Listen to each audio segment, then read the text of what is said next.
Bonjour à tous, je m'appelle François-Xavier Marotto et je suis très heureux de vous recevoir aujourd'hui à Braner du Cru, 4e grand cru classé à Saint-Julien.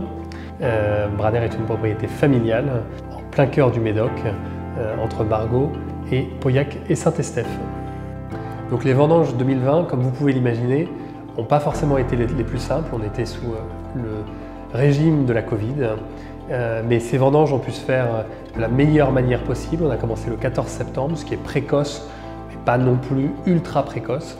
On les a terminées en revanche le 30 septembre, donc ça a été des vendanges plutôt assez rapides et qui nous ont permis vraiment de récolter les 4 cépages à pleine maturité, c'est ça le plus important.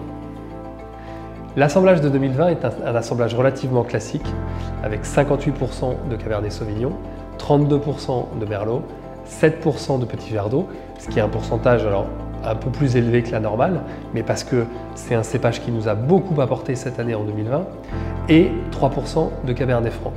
Ce qu'on retient de cette année, c'est un parcours climatique extrêmement compliqué, ça n'a pas été l'année la plus simple à ce niveau-là, avec notamment un printemps arrosé, mais doux, et après un été très chaud. Mais ce qu'on retient aussi, c'est que nos terroirs de Graves ont permis à ces 4 cépages de donner le meilleur d'eux-mêmes. Et quand on a fait l'assemblage, il n'y a eu aucune hésitation et l'assemblage s'est fait d'une manière évidente avec nos 4 cépages. Quand on regarde la couleur du 2020, déjà on a une couleur qui est extrêmement dense. Ça, c'est vraiment une des caractéristiques du millésime.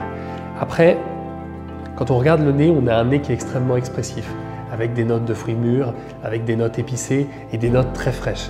La notion de fraîcheur est extrêmement importante sur ce millésime parce que c'est un millésime avec beaucoup de charnu, avec une trame tannique très dense, mais aussi extrêmement fine et qui vieillira extrêmement bien aussi grâce à cette fraîcheur qui procure déjà aujourd'hui beaucoup de plaisir dans le vin.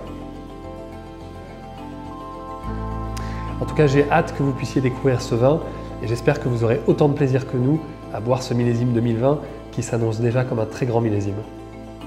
Bonne dégustation!